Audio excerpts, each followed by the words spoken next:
Il y a des nuits qui tombent comme des rideaux, et puis il y a celles qui s'abattent comme une sentence. Celle du vendredi 17 avril 2026 appartient à cette seconde catégorie. En quelques heures, presque sans bruit, sans éclat, sans la mise en scène que le monde réserve si souvent au départ des célébrités, Nathalie Baye s'en est allée.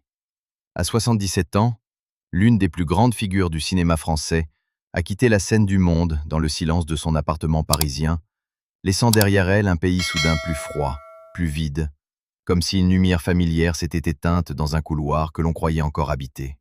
Le lendemain, le 18 avril, l'annonce officielle est tombée, portée par la famille, avec cette sobriété terrible qui accompagne les vérités qu'on ne peut plus différer. Et aussitôt, les hommages ont afflué, graves, pudiques, bouleversés. Parmi eux, celui de Laetitia Hallyday, chargé d'une émotion inattendue, presque suspendue au-dessus des blessures anciennes, comme si, face à la mort, même les querelles les plus dures perdaient soudain leur voix. Comment raconter une disparition pareille sans avoir le sentiment de marcher dans une maison déserte où chaque objet garde encore la chaleur d'une présence?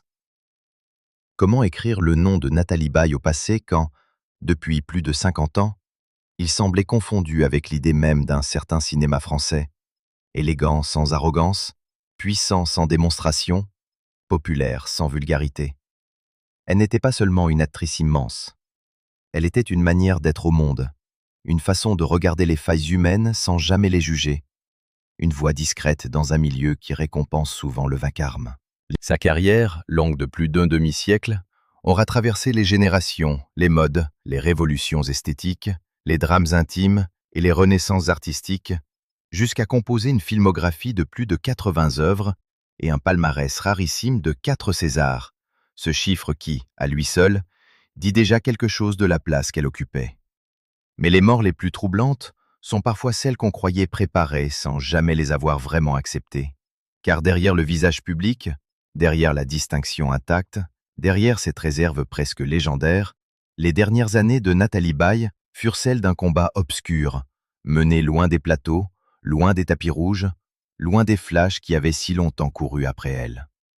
La maladie accorde le oui, cette forme particulièrement cruelle de démence, aurait lentement gagné du terrain, dérobant à la comédienne ce qui avait fait sa force la plus intime, la présence à soi, la mémoire des visages, la précision d'un regard, la maîtrise de l'instant.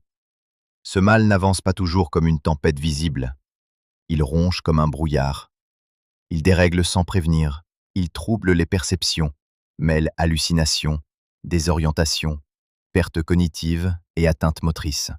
Il ne vole pas seulement des souvenirs. Il désorganise la relation même au réel. Qu'y a-t-il de plus tragique pour une femme qui a vécu par l'intensité de l'incarnation que d'être peu à peu séparée du monde qu'elle a si magnifiquement habité? Selon les informations relayées après sa mort, Nathalie Baye aurait choisi, avec ses proches, de traverser cette épreuve dans la discrétion la plus stricte. Pas d'exhibition de la souffrance, pas de confession publique, pas d'instrumentalisation du déclin. Seulement le retrait, comme une dernière pudeur, comme une manière farouche ce qui restait d'elle contre l'indécence de l'époque. Ce choix en dit long sur la femme qu'elle fut jusqu'au bout. D'autres auraient parlé, d'autres auraient monnayé la fragilité en émotions médiatiques. Elle, non. Elle s'est effacée progressivement, laissant au silence le soin de faire écran entre la maladie et le regard des autres. Ce silence, aujourd'hui, prend un sens presque sacré. Il ne cachait pas un caprice de star. Il protégeait une dignité. Et c'est précisément là que commence la part la plus bouleversante de cette histoire. Car il ne s'agit pas seulement de la fin d'une immense actrice. Il s'agit aussi d'une femme qui, dans ces dernières années, aurait connu une série de deuils intérieurs avant même que la mort ne vienne fermer la porte. Le deuil de la mémoire, le deuil de la parole fluide, le deuil de la reconnaissance immédiate des êtres aimés, le deuil de cette autonomie dont le public ne voit presque jamais l'importance avant qu'elle ne s'effondre. Ceux qui ont accompagné de près des malades atteints de cette pathologie savent l'horreur particulière de ces instants où un visage familier ne trouve plus son nom, où une présence aimée devient une énigme, où l'on comprend que l'être est encore là, mais qu'un pan entier du lien est déjà en train de se dissoudre. Que ressent une fille lorsqu'elle voit les repères de sa propre mère s'éloigner comme une côte brumeuse?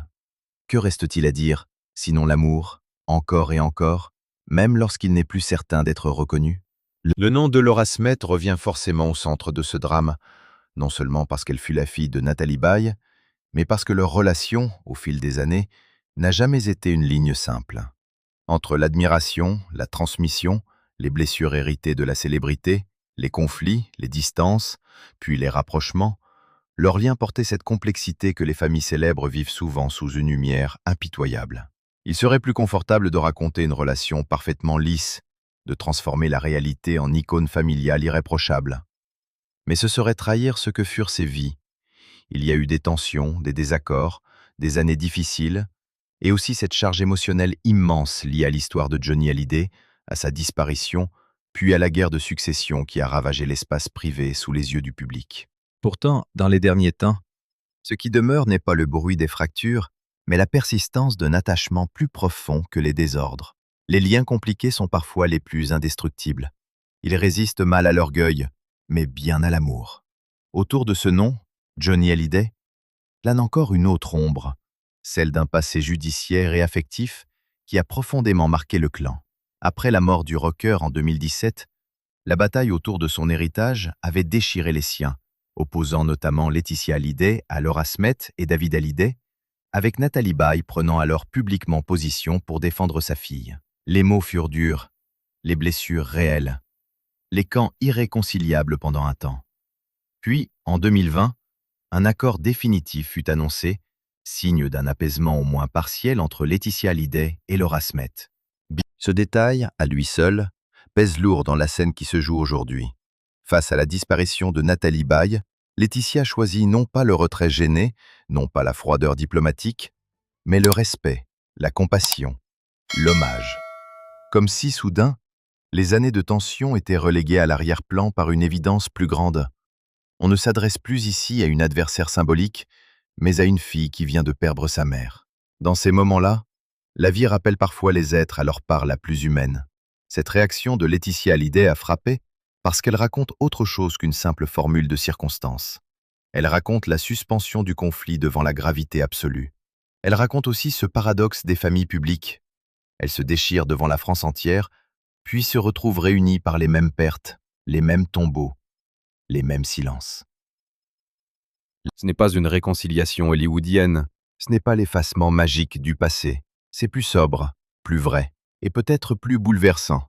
La reconnaissance qu'au-delà des litiges, des colères et des fidélités blessées, Nathalie Baye fut une figure fondatrice de cet univers familial fracturé. En disparaissant, elle laisse derrière elle non seulement l'image d'une grande artiste, mais aussi le vide immense que seule une mère peut laisser. Ce vide a d'autant plus de poids que Nathalie Baye n'était pas une star ordinaire. Elle appartenait à cette espèce rare d'interprètes qui semble n'avoir jamais cherché à séduire autrement que par la justesse. Pas de démonstration tapageuse, pas de surjeu, pas de fabrication de personnages mondains destinés à faire écran à l'œuvre. Elle possédait cette intensité qui ne réclame pas le volume pour s'imposer. On la voyait à l'écran et l'on comprenait aussitôt qu'elle savait écouter un silence, habiter une hésitation, faire d'un regard une réplique entière. C'est peut-être cela qui la rendait si moderne et si intemporelle à la fois. Elle jouait comme vivent les êtres blessés, c'est-à-dire en retenant plus qu'en montrant. Son parcours, pourtant, n'a rien eu d'un long fleuve tranquille. Le cinéma français ne lui a pas seulement offert la gloire, il lui a aussi imposé la durée, donc l'épreuve, donc la nécessité de se réinventer.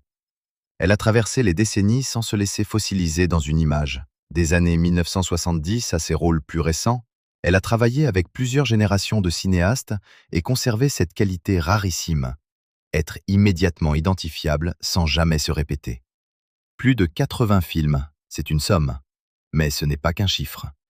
C'est une cartographie de la fidélité artistique, une preuve que Nathalie Baye n'a pas seulement connu le succès, elle a duré, en restant désirée, crédible, attendue. Et dans un monde obsédé par la nouveauté, durer avec dignité relève presque de l'insolence. Les amateurs de cinéma se souviennent d'elle dans les grandes heures d'un certain cinéma d'auteur, mais aussi dans des films qui ont circulé au-delà des frontières françaises. Elle pouvait être délicate, tranchante, maternelle, opaque, drôle, inquiétante, blessée, souveraine. C'est cette plasticité qui lui aura valu, au fil du temps, Une reconnaissance presque unique. 10 nominations au César, 4 victoires, un record qui la place dans une catégorie à part. Chaque trophée n'était pas seulement la récompense d'un rôle. Il consacrait une fidélité à l'exigence, un art de ne jamais trahir l'émotion par le maniérisme. 4 Césars. Dit ainsi, cela sonne presque comme une donnée statistique. Mais derrière ces 4 statuts se cachent 40 ans de fidélité à une certaine idée du métier. Et puis il y a eu les dernières grandes années, celles que l'on relie aujourd'hui comme les chapitres ultimes d'une filmographie immense. En 2012, Nathalie Baye apparaissait dans Lawrence Anyways de Xavier Dolan, film salué, fiévreux, traversé par les questions d'identité, de fidélité et de métamorphose. En 2013, elle rejoignait le quatuor féminin des Reines du Ring.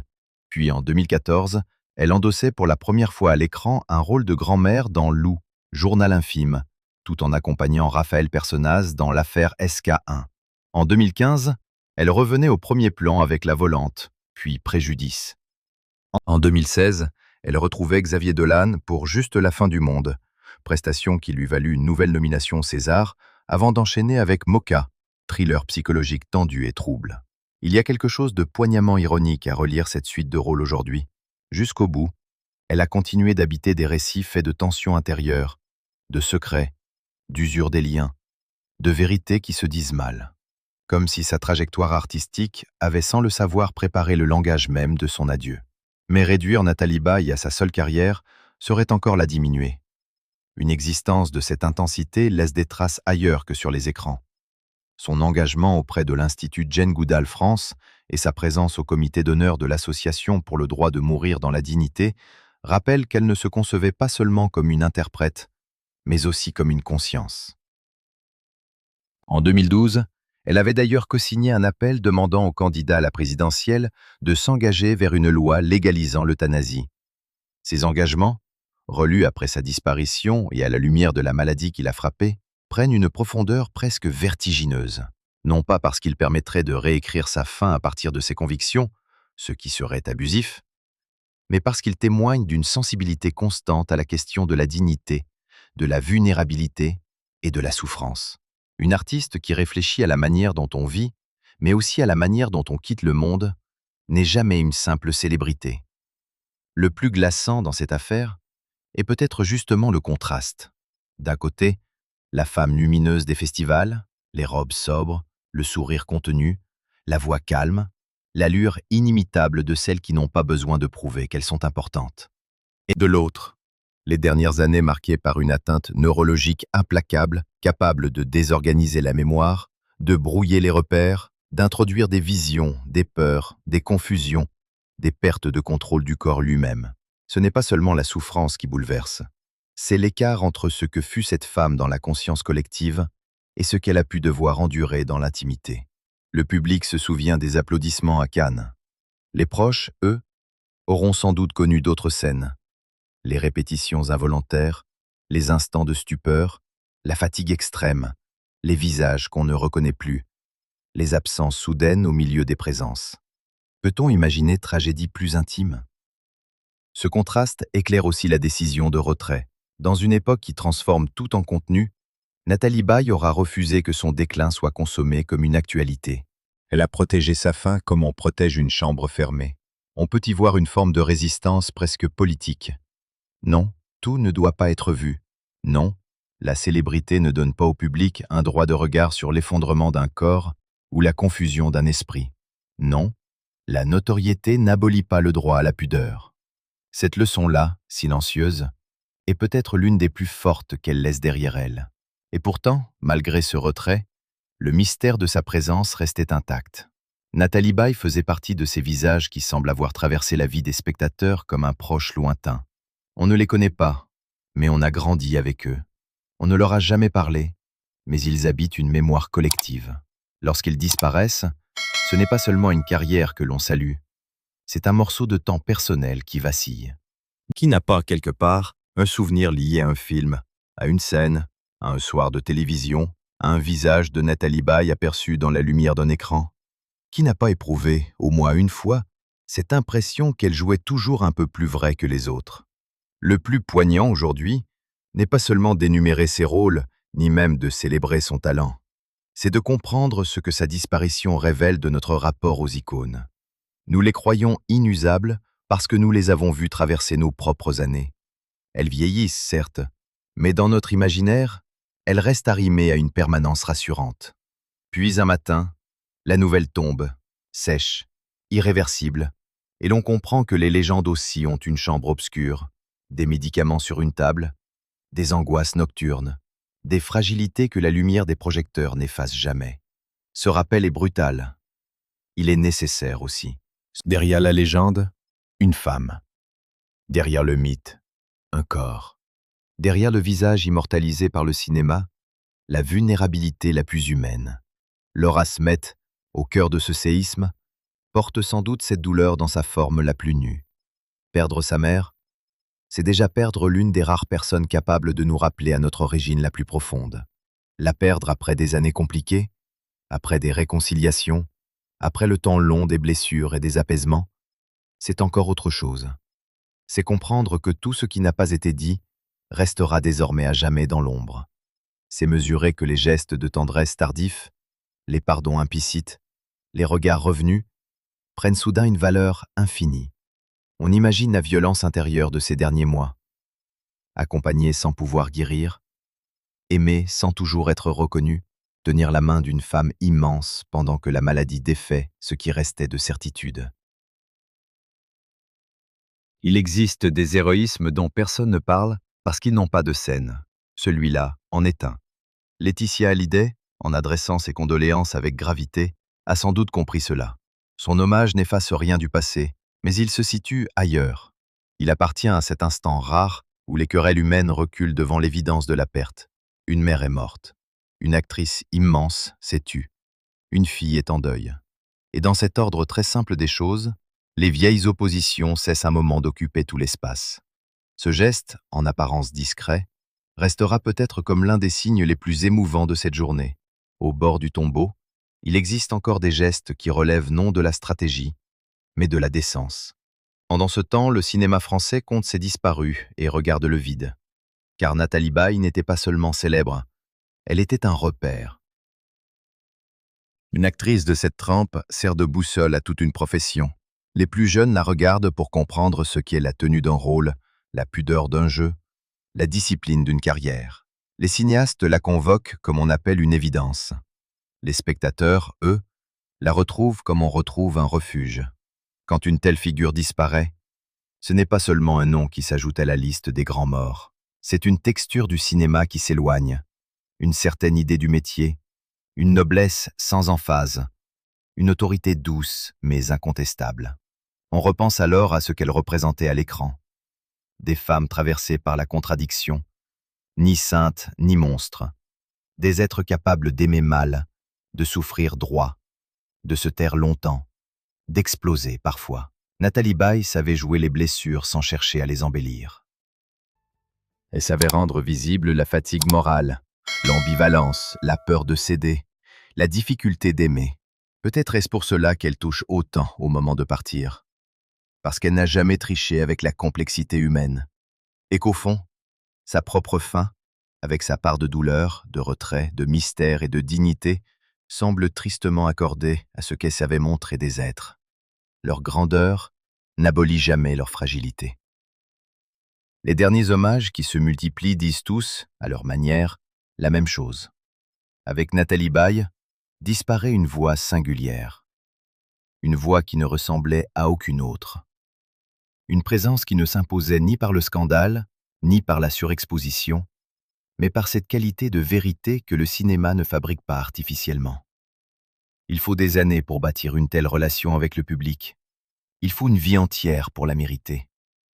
Et il suffit parfois d'une seule nuit pour que tout bascule. Voilà ce qui rend cette annonce si dure. Elle n'avait pas disparu de nos mémoires. Elle s'y était installée trop profondément. Reste enfin cette image, plus forte que toutes les analyses. Paris, un soir d'avril, une grande actrice qui s'éteint dans son appartement, loin du fracas, loin des cérémonies, loin des dernières apparitions fabriquées. Le lendemain, la famille parle. Les titres tombent. Les messages affluent. Laura Smet devient le centre silencieux d'une compassion nationale. Laetitia Hallyday, jadis adversaire dans une autre tempête, dépose à son tour quelques mots graves, comme un bouquet tardif sur un passé blessé. Et le public, lui, reste saisi par cette impression de fin irréelle, comme lorsqu'un film bouleversant se termine sans musique, dans un silence que personne n'ose rompre.